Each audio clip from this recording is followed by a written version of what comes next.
El contenido del siguiente programa es responsabilidad de sus realizadores. La Pedagógica Radio presenta Toma Única, confluencias políticas y culturales. Dirección, profesor Ricardo Ruiz. Bienvenidos.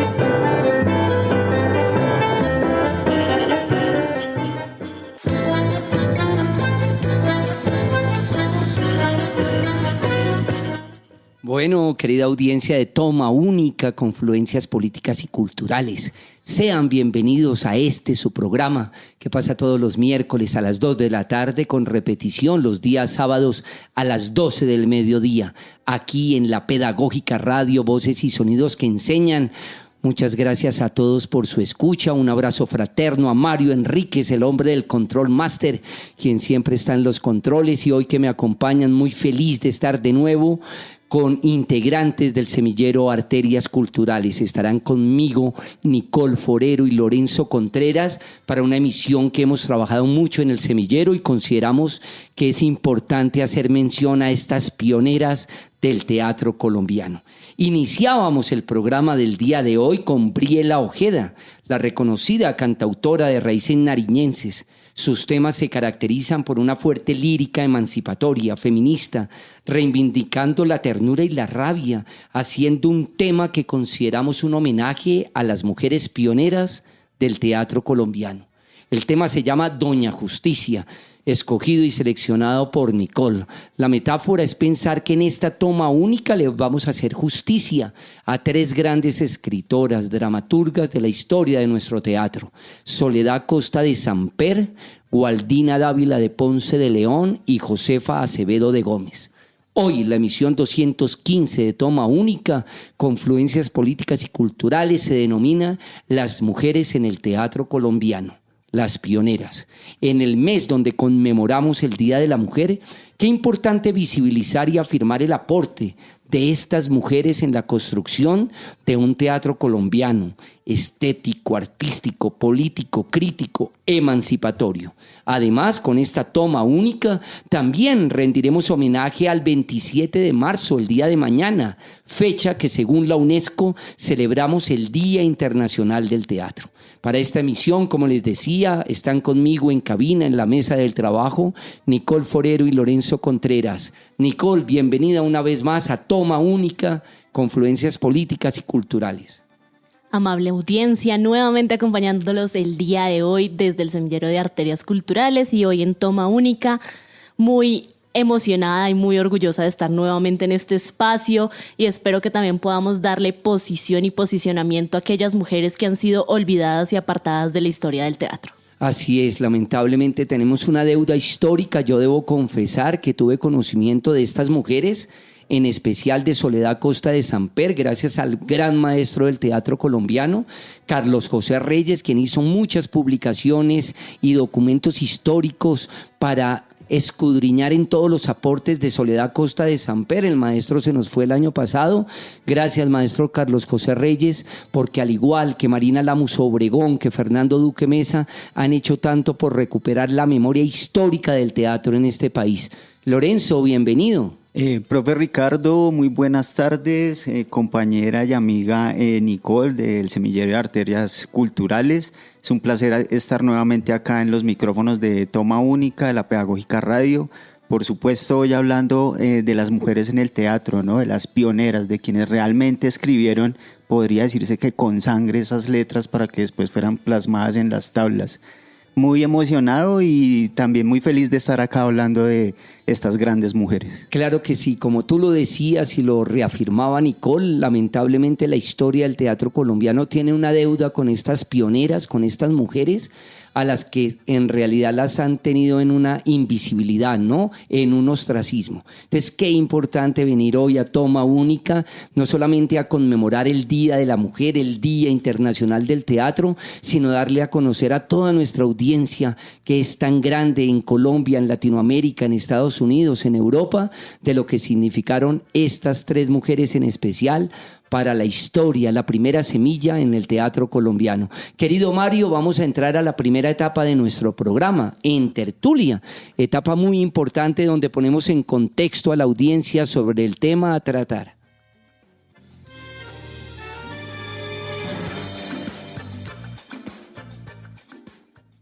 En Toma Única, Tertulia.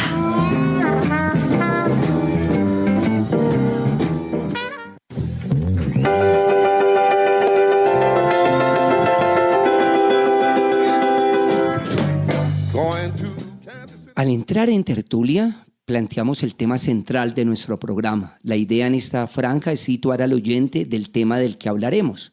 En Toma Única ya hemos realizado varios programas haciendo radio universitaria, radio educomunicativa, hablando, reflexionando y visibilizando el trabajo de la mujer en el teatro colombiano. Hemos hablado y reflexionado con maestras como Rosario Jaramillo, Liliana Alzate, Fanny Baena, Carmiña Martínez, Nora González, Beatriz Camargo, entre otras, de todos sus aportes y lo que significa ser mujer y mujer creadora, artista en un país como Colombia. Por todo esto hemos decidido en este mes de marzo del 2025 remitirnos a las pioneras, a esas mujeres creadoras y dramaturgas de los siglos XIX y principios del siglo XX, ya que fueron invisibilizadas, como lo hemos dicho, borradas, desconociendo todo el trabajo lleno de rigor, esfuerzo y creatividad de estas dramaturgas que nos hablaron desde su universo femenino, de sus preocupaciones, angustias y deseos, planteamientos tan necesarios en un país como el nuestro, que algunas veces tienen todavía marcado esas tendencias machistas, patriarcales, que tanto daño le han hecho a la dramaturgia colombiana y a la mujer en general.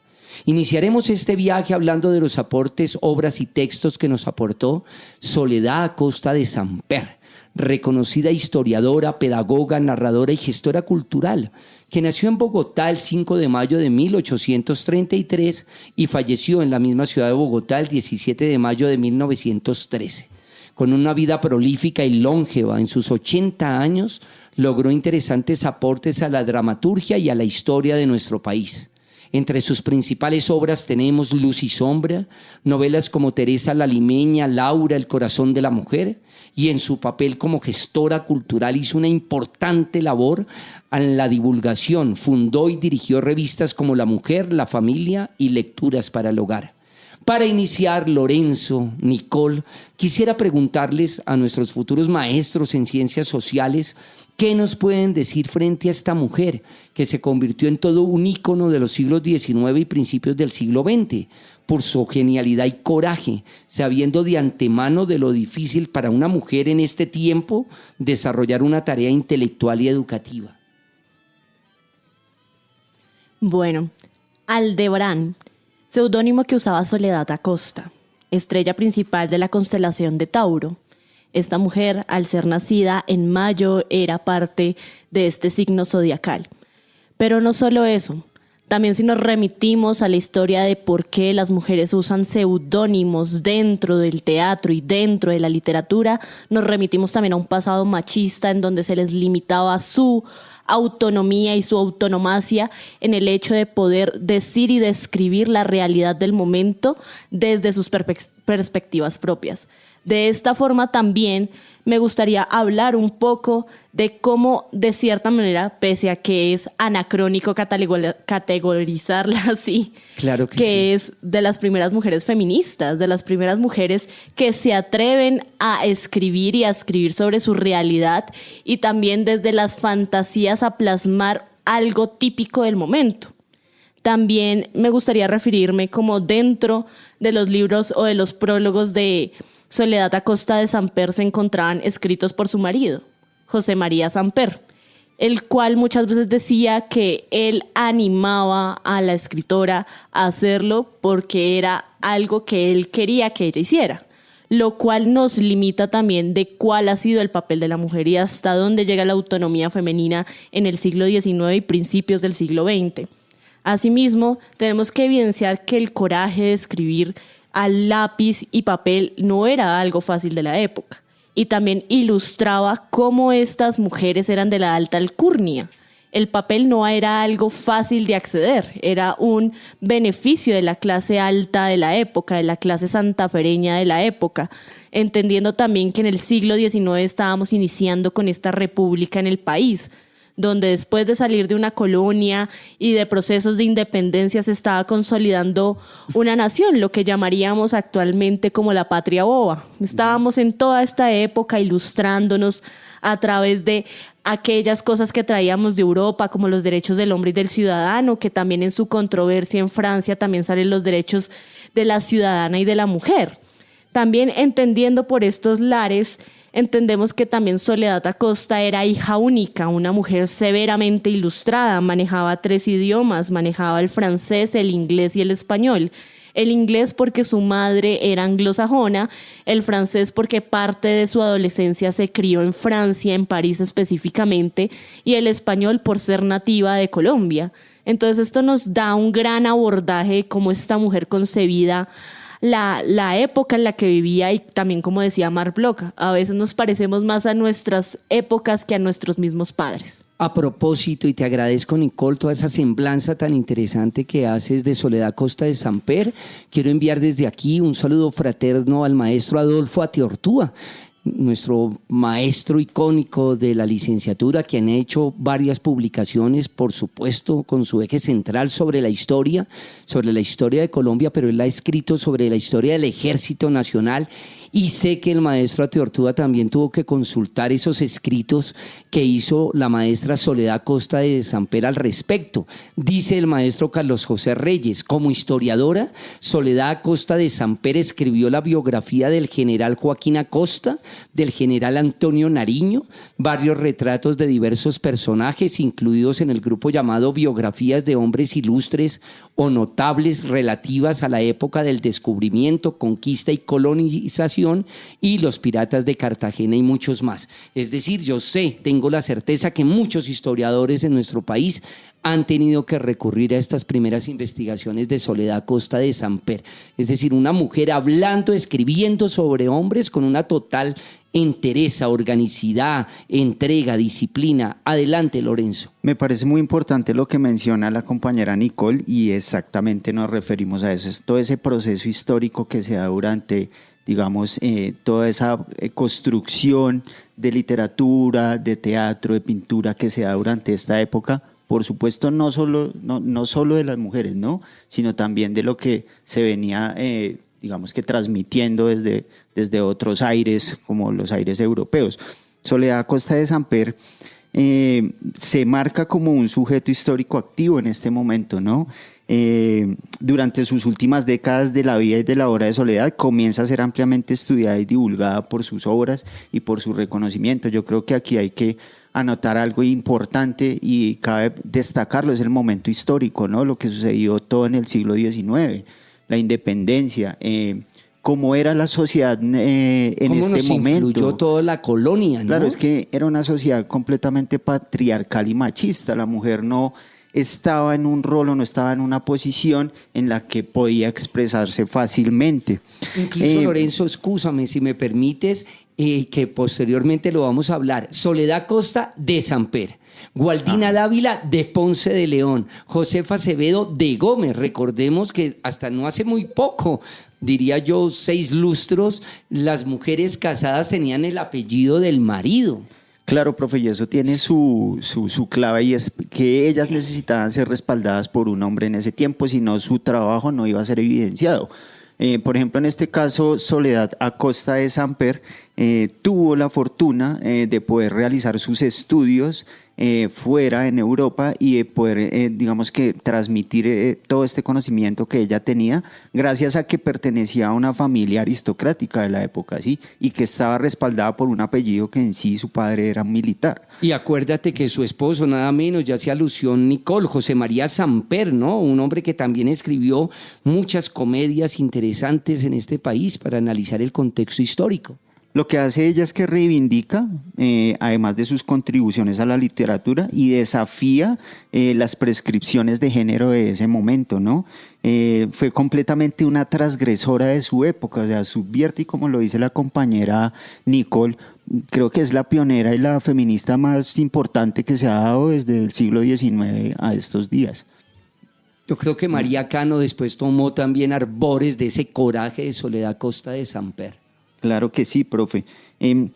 A mí me parece mucho e importante destacar justamente es eso, ¿no? Entender la sociedad de la época, entender la sociedad del siglo XIX, y más cuando se estaban dando estos confluencias políticas, sociales y culturales durante esta época. Es que tuvimos en 1810 una guerra del bipartidismo, de los inicios del bipartidismo con Bolívar y con Santander, donde claramente allí se daba esa posición y ese rol de la mujer. Es que la mujer no tenía, si entendemos que la religión y la familia eran como el primer poder que ejercía en ese tiempo a la sociedad. Le decía a la mujer qué ir, dónde ir, qué hacer. Exactamente. La mujer estar. solo tenía participación política dentro de la familia.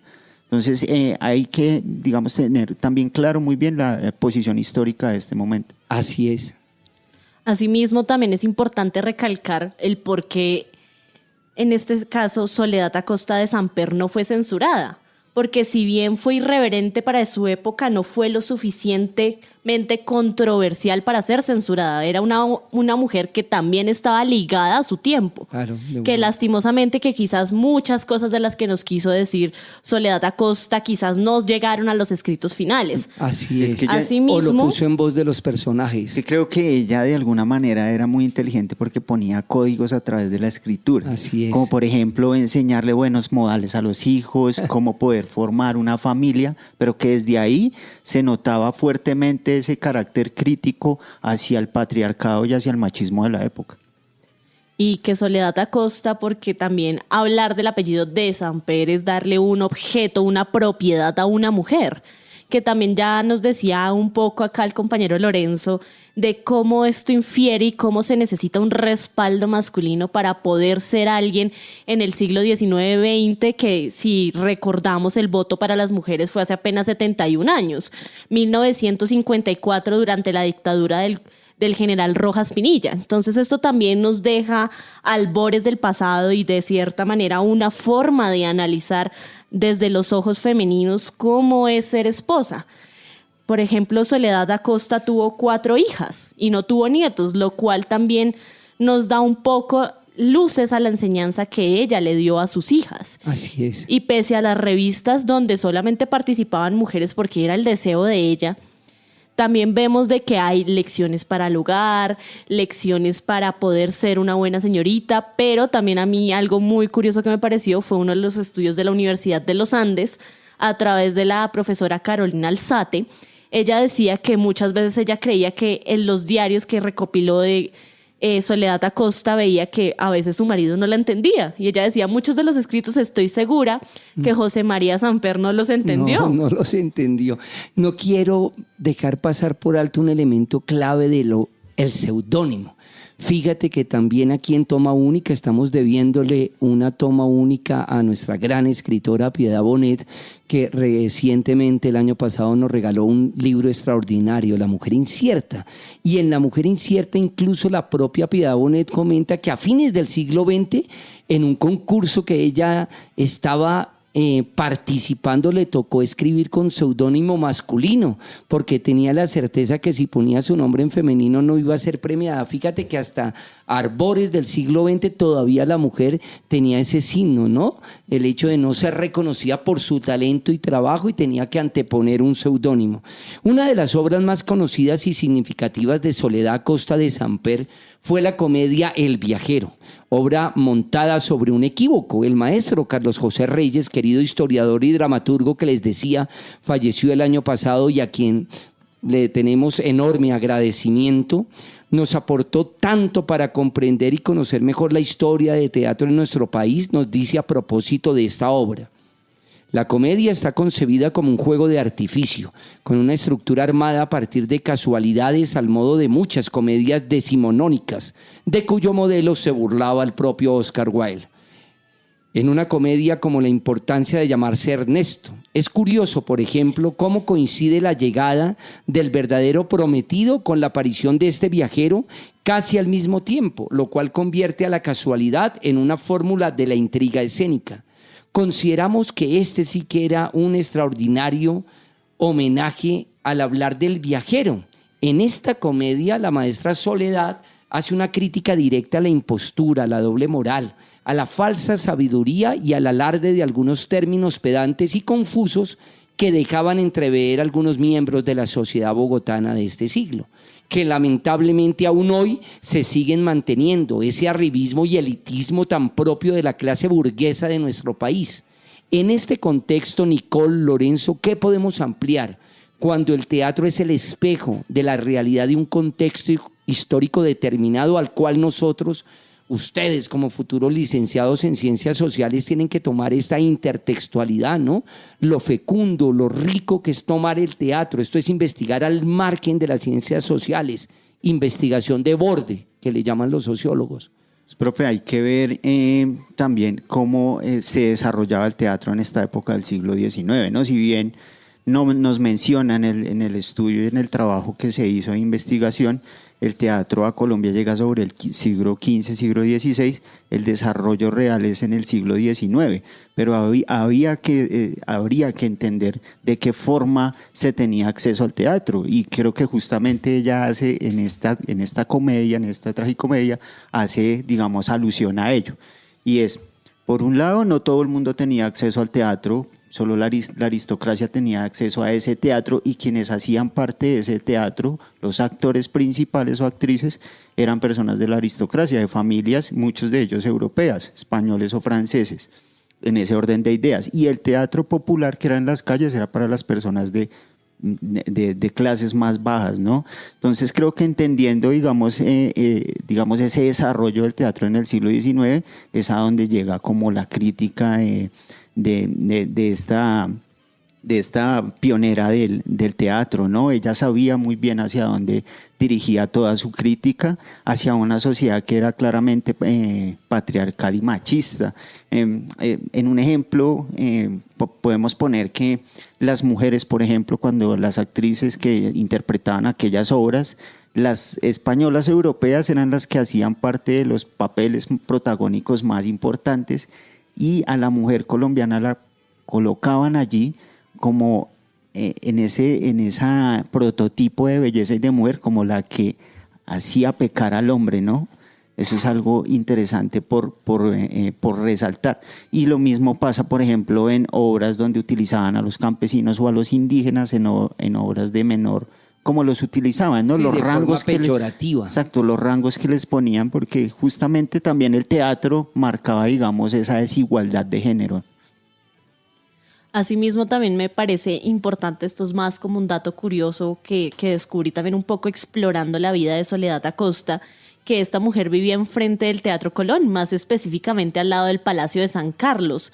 De hecho, si uno sube así por toda esa calle Novena, uno se da cuenta donde está la Cancillería, en donde está exactamente la placa que conmemora en donde nació, y bueno, no donde nació, sino donde vivió con su esposo José María Samper. Y de hecho, me parece curioso que incluso en la placa sale primero José María Samper que incluso Soledad Acosta, una cosa que sigue reivindicando y sigue dándonos señas y pequeños señales de cómo se comportaba la sociedad goda de la época, porque de cierta manera todos estos valores conservadores son cosas que vienen desde Europa, desde este sentido de cuál es la izquierda política y cuál es la derecha desde la Revolución Francesa, que evoca también esos aires de revolución, en este caso de independencia en Colombia. Y también, digamos, ahí quiero como recalcar algo muy importante. Lo que hablaba Soledad Acosta era muchas veces sobre emancipación, sobre el papel de la mujer, pero exactamente sin ser demasiado llamativa al respecto para evitar la censura. Y también con esto quiero recapitular un poco cómo esta mujer escribió 21 obras de carácter histórico, por ende crítico de su sociedad, crítico de su momento. Y también hay muchas mujeres que le precedieron, que también vamos a hablar de ellas un poco más adelante, pero es importante también hacer énfasis en esto y hacer especial ímpetu en que las obras que esta mujer escribe, la mayoría son con protagonistas mujeres. Así es. Lo cual nos deja a dar esos aires que ella quería buscar, una ilustración femenina, una emancipación femenina, que las mujeres fueran capaces de tener su propia voz y de tener su propia decisión. La maestra Sara Velázquez en el seminario Las Inéditas nos dijo a propósito del por qué estas mujeres tan vitales y lúcidas para nuestro país fueron borradas e invisibilizadas de la historia del teatro colombiano y tenían que escribir con seudónimos para lograr ser publicadas. Luego ya cuando avanza más en el siglo XX aparecen escritoras que sí escribieron con su propio nombre, pero que quedaban relegadas a un tipo de literatura considerada menor, en muchos casos simplemente porque eran mujeres. Todos estos datos muy interesantes que incluso al final de nuestro programa vamos a hablar de una interesante investigación que logró Natalia Mendoza Castillo, una estudiante ya hoy profesional de la Academia Superior de Artes de Bogotá, quien hizo una interesante publicación, Dramaturgas colombianas del siglo XX, análisis de la ruptura del patrón social preestablecido para la mujer del siglo XIX. Quiero que sigamos, Nicole y Lorenzo, en este homenaje a las pioneras, hablando de Gualdina Dávila de Ponce de León. Retomemos unas breves palabras de la propia maestra Velázquez a propósito de esta interesante autora. Si bien Gualdina Dávila conformó un hogar acorde con la tradición con su actuar, demostró que las mujeres de su clase pudieron sobresalir en el ámbito público sin que esto implicara desviarse de su rol de madre, formadora de caracteres y actitudes. Su vida transcurrió dentro del paradigma del siglo XIX, en donde las actividades femeninas variaban de acuerdo con la clase social. Por ejemplo, los oficios domésticos no estaban dados para las mujeres de la alta sociedad. Ellas se dedicaron a la pintura, la costura y la música. También se ocuparon en obras de caridad y contaron con la autorización masculina para pasear por lugares públicos. Velázquez, 2015, página 19, una investigación extraordinaria. Aunque es poco lo que se conoce de su obra, es importante mencionarla por esa crítica también que hace a la sociedad de su época. Ella, siendo una mujer prestante de buena familia que tuvo la oportunidad de estudiar y saber otros idiomas, también le afligía la inequidad de la época y las injusticias sociales. En ese sentido, ¿qué podemos anotar de sus aportes? Si te parece, Nicole, adelante. Gualdina. Gualdina, específicamente oriunda del Huila, también fue una de las primeras escritoras también salidas del Huila, que también me sorprende descubriendo un poco más de la historia de esta escritora y sobre todo también pintora, que también descubrí que ella tuvo varias galerías alrededor del mundo, más específicamente en España y Francia, pero también algunas exposiciones aquí en Colombia, en donde pues esta mujer no solamente le gustaba o le llamaba la atención la literatura, incluso era un poco discreta con el hecho de la escritura. Ella decía, y también encontré en algunos diarios familiares, que ella realmente no quería ser reconocida por la escritura, sino por la pintura, lo cual terminó siendo irónicamente al contrario. Exacto. Incluso en el círculo intelectual en el que ella evocaba en esa época era amiga personal de Rafael Pombo y de Soledad Acosta, lo cual también nos deja ver unos aires de intelectualidad, de una aristocracia sumamente ilustrada, proveniente también sobre todo de las letras francesas. Esta mujer también manejó 2 idiomas, manejó junto con el castellano o español, manejó el francés y el italiano. Entonces podríamos decir que esta mujer escribía en la tarde en español, luego pintaba con música francesa y terminaba hablando en italiano con su esposo. ¿Qué tal? Adelante, Lorenzo. Sí, profe, pues igualmente, ¿no? También contó un poco con la fortuna de tener estudios avanzados justamente por eso en Europa, y justamente por eso también creo que las dos manejaban pues varios idiomas. Aparte de eso, de lo que mencionaba la compañera, creo que también le gustaba mucho tejer, ¿no? Y bueno, la pintura. Su narrativa formada en títulos como El Trabajo, Próceres y una serie de novelas, pero hay un trabajo interesante de ella que me gustaría recalcar, y es la obra de teatro Suma, donde pues es una pieza teatral que hace alusión a una persona invisibilizada en ese tiempo, que pues era una indígena. Fíjate que ¿cierto? También se ponían en esos contextos, ¿no? Como Gualdina, a través de esta indígena, de una u otra manera, un alter ego, Lorenzo. Claro que sí, bueno, me centré bastante en la obra, en la pieza teatral de Suma, porque me gustó, digamos, el contexto total, y en la que resaltaba justamente a esa mujer desposeída, a esa mujer maltratada, a esa mujer hecha esclava que fue durante el virreinato, fue esclavizada, como fueron las indígenas de Colombia, ¿no? Digamos que ese maltrato que hubo constantemente por la corona, pues es evidenciado en esta obra teatral de Gualdina. Bueno, siento que las pioneras del teatro, aparte de ser escritoras, eran realmente muy ilustradas, eran realmente muy conocedoras de lo que se vivía en ese tiempo, y ellas hacen, ¿no?, esa catarsis, esa alusión, por supuesto teniendo cuidado en el momento de hacerlo para que no fueran la voz de otras cuestionadas. mujeres, ¿no? Que claro, se que valían de esa posición que hemos hablado, ¿no? Que de una u otra manera era una posición de privilegio. Adelante, Nicole. También sobre la obra que nos menciona acá el compañero, es importante también hacer una pequeña sinopsis también para todos los radioescuchas.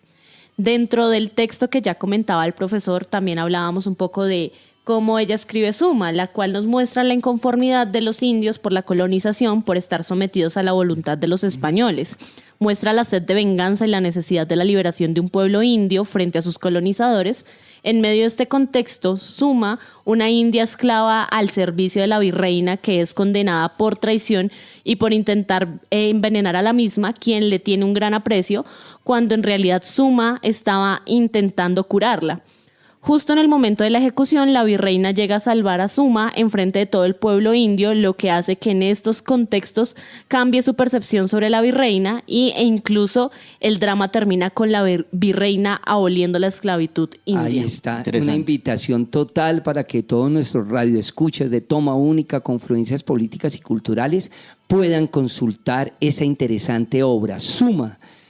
Vamos a citar a Valque C. 2005 en una publicación Dolores, una metáfora de la escritora en el siglo XIX de Poligramas, páginas 61 y 77, también citada en el texto que estamos haciendo referencia hoy de la maestra de la Academia Superior de Artes de Bogotá.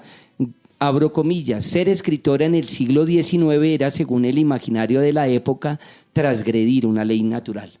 La mujer que se diera la tarea de probar la pluma era señalada como una especie de criatura deforme. Les voy a invitar ahora a que escuchemos un tema musical de la cantante franco-chilena Ana Tijoux. El tema se denomina Antipatriarca y creemos que se sintoniza mucho con el tema del día de hoy.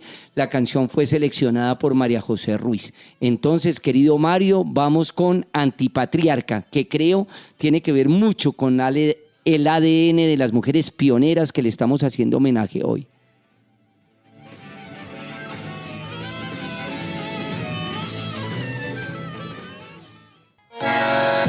Estás escuchando Toma Única, Confluencias Políticas y Culturales.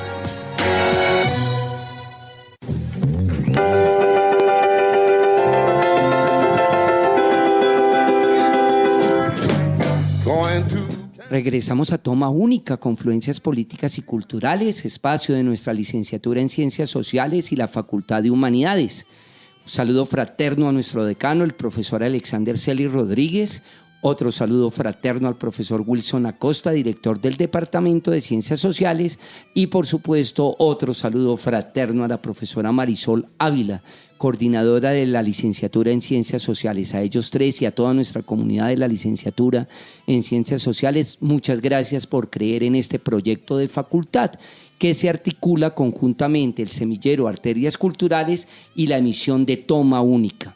Otra mujer muy importante en esta línea de tiempo y narrativa con la que queremos cerrar esta trilogía tiene que ver con Josefa Acevedo de Gómez, que nació en Bogotá en el año 1803, época de bastantes tensiones políticas, culturales, sociales, tiempos convulsos. También debemos decir que a Josefa le costó mucho sobreponerse a los estereotipos de belleza de la época, ya que según nos dicen los historiadores no era una mujer muy agraciada y por tal motivo su madre fue muy dura con ella. Entre sus obras tenemos La coqueta burlada, En busca de almas y Mal de novios, obras donde pudo manifestar sus críticas frente al papel de la mujer en su época, los matrimonios por conveniencia, etc. Frente a los aportes de Josefa, ¿qué podemos decir, Nicole, Lorenzo, a nuestra audiencia, cerrando con esta maravillosa trilogía de mujeres que hicieron tanto por el teatro colombiano? Claro que sí, profe. Pues en esa misma línea histórica que se da en ese desarrollo del siglo XIX, posiblemente esa influencia de Josefa Acevedo y Gómez da de la educación de su madre, ¿no? cuya cultura y conocimientos fueron superiores en esa época a la de muchas mujeres.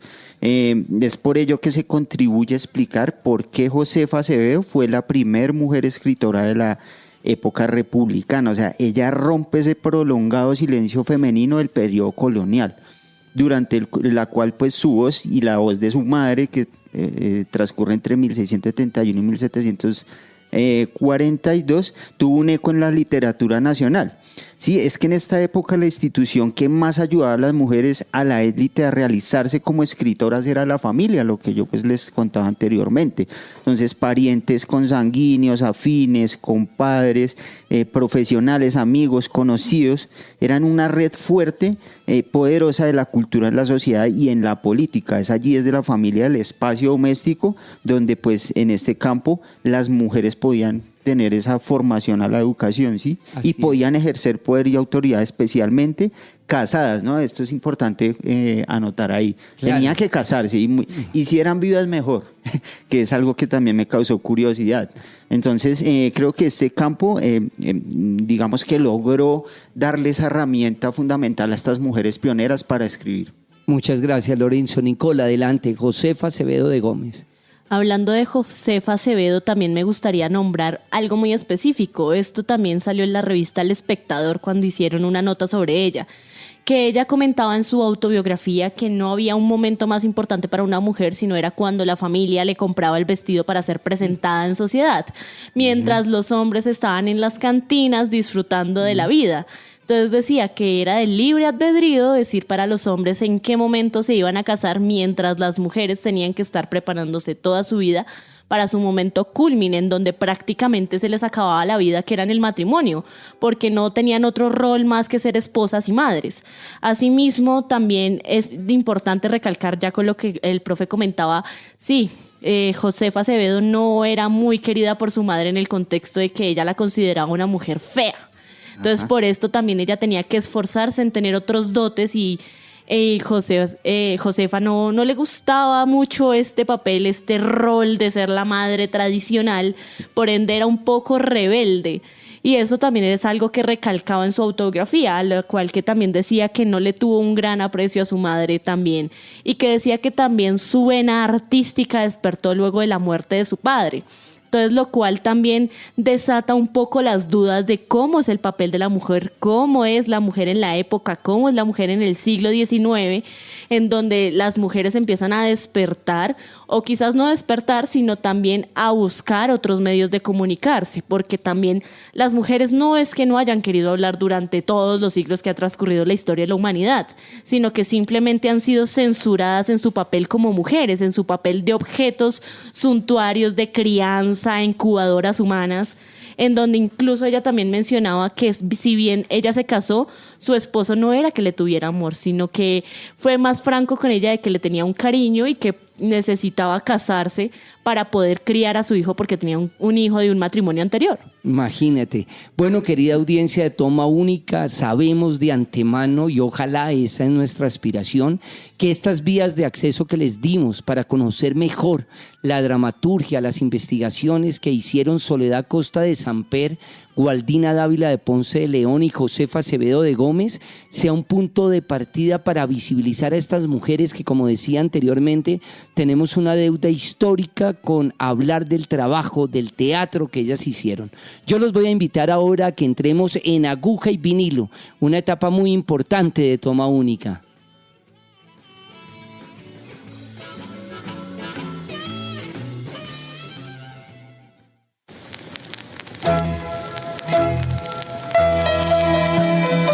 En Toma Única, Aguja y Vinilo. Este ritmo que tú oyes es para que baile Lisa.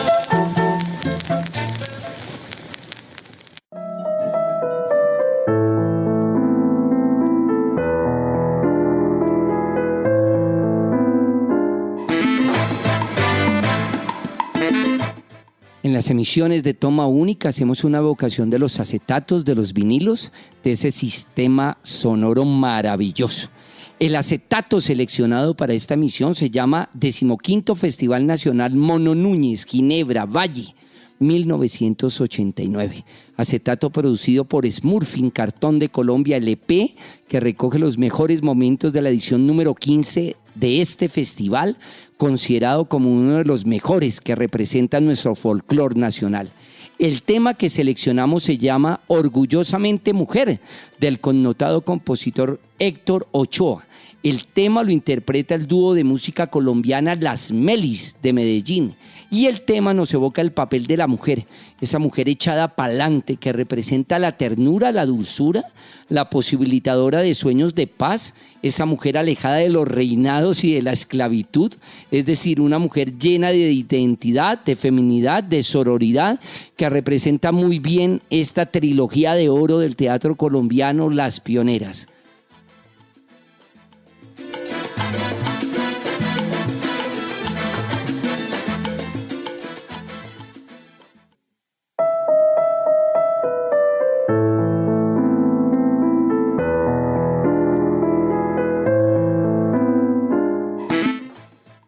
Bueno, estábamos escuchando Orgullosamente Mujer de Héctor Ochoa, connotado compositor colombiano. Nicole, ¿qué te pareció este acetato hoy para esta emisión en homenaje a las pioneras del teatro colombiano? No, severamente idóneo, como siempre ha sido el profe Ricardo. Yo creo que gracias. este espacio siempre ha sido una confluencia cultural, histórica, teatral, y en este momento me parece idóneo estudiar un LP que nos hable un poco también de las mujeres. Así es. Siento que tenemos nosotros una deuda histórica con las mujeres, como usted muy bien lo dice, y es el momento de nosotros reivindicar también esos espacios, por supuesto con la música, por supuesto con estas tertulias, con la poesía, con lo que podamos hacer. Creo que llegaremos a reivindicar esa posición de la mujer en la historia. Se me venía algo a la cabeza y es más poderosa una mujer que tiene un pincel y un lápiz en la mano que 100 hombres que cargan a sus espaldas 100 ladrillos. Así es. Entonces, Lorenzo, Nicole, yo los voy a invitar a que entremos en la última etapa de nuestro programa, El Escape, el mutis de toma única.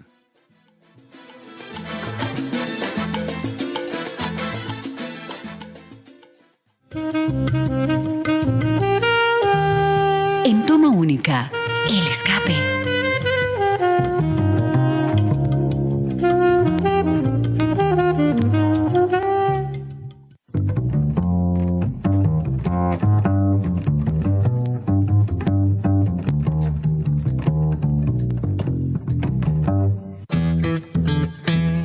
En el cierre de nuestro programa traemos a la literatura, la música, el cine, el teatro, esas recomendaciones que nuestros invitados quieran hacer a nuestro público, ya sea por algún gusto particular o porque hacen parte de la temática de la emisión.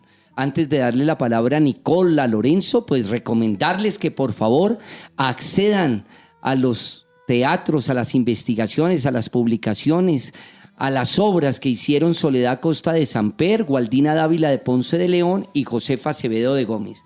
Por supuesto que consulten el interesante proyecto curricular de la Universidad Francisco José de Caldas, presentado por Natalia Mendoza Castillo, dirigido por Sandra María Ortega, un proyecto de la Academia Superior de Artes de Bogotá del año 2021, que se denomina Dramaturgas Colombianas del siglo XX, análisis de la ruptura del patrón social preestablecido para la mujer del siglo XIX. Y una invitación muy especial a toda nuestra audiencia.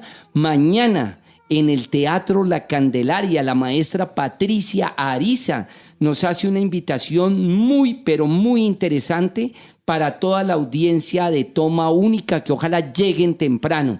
La maestra nos invita a conmemorar el Día Internacional del Teatro con la presentación de Soma Nemo Sime, el cuerpo de la memoria, un homenaje que le hacen al maestro Santiago. Tendrá lugar en el Teatro La Candelaria el día de mañana, 27 de marzo, calle 12259. Participan en la mesa porque inicialmente hay un coloquio, mesa redonda, Santiago García y el Teatro Colombiano, que la presiden Jorge Prada, Patricia Ariza y Sandro Romero, modera Adriana Mejía y posteriormente la obra de teatro. Adelante, Nicole. Bueno, a propósito de que también toda esta base de datos que tenemos sobre nuestras tres autoras el día de hoy, Soledad Acosta, Gualdina Dávila y Josefa Acevedo. También en el Banco de la República, más específicamente en la Casa Republicana, hasta el 31 de marzo, es decir, hasta este fin de semana, tendremos en exposición totalmente gratis la entrada Excavar hasta llegar a las estrellas. Traigo esta exposición a propósito de que también hablamos de las desigualdades dentro del país, el cual básicamente trata de explorar el desequilibrio que hay en el mundo y sus causas y sus síntomas.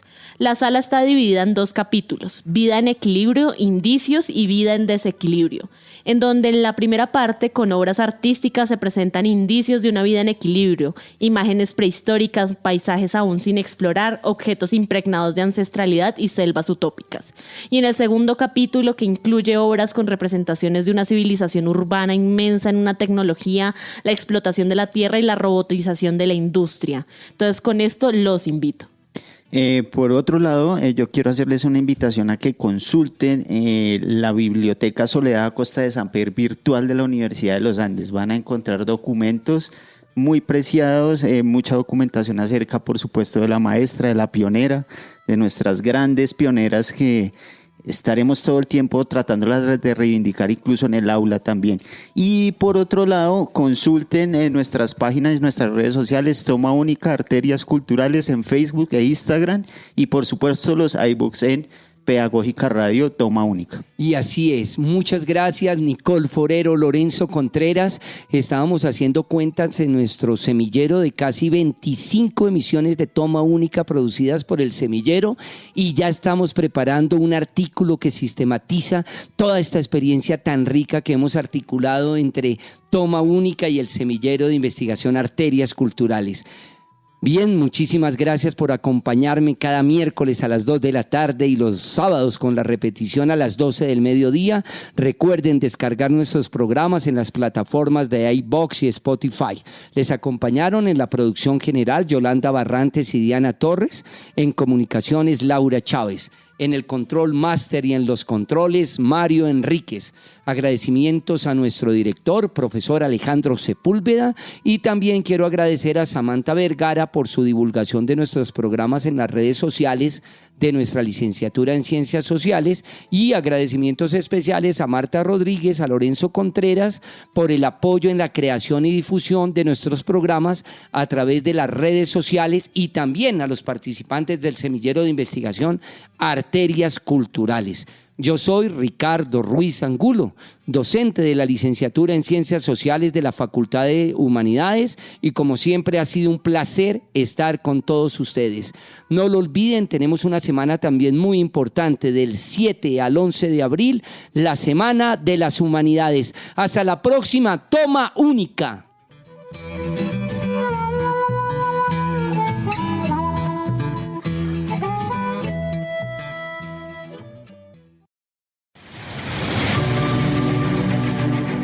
Universidad Pedagógica Nacional, 70 años siendo la educadora de educadores.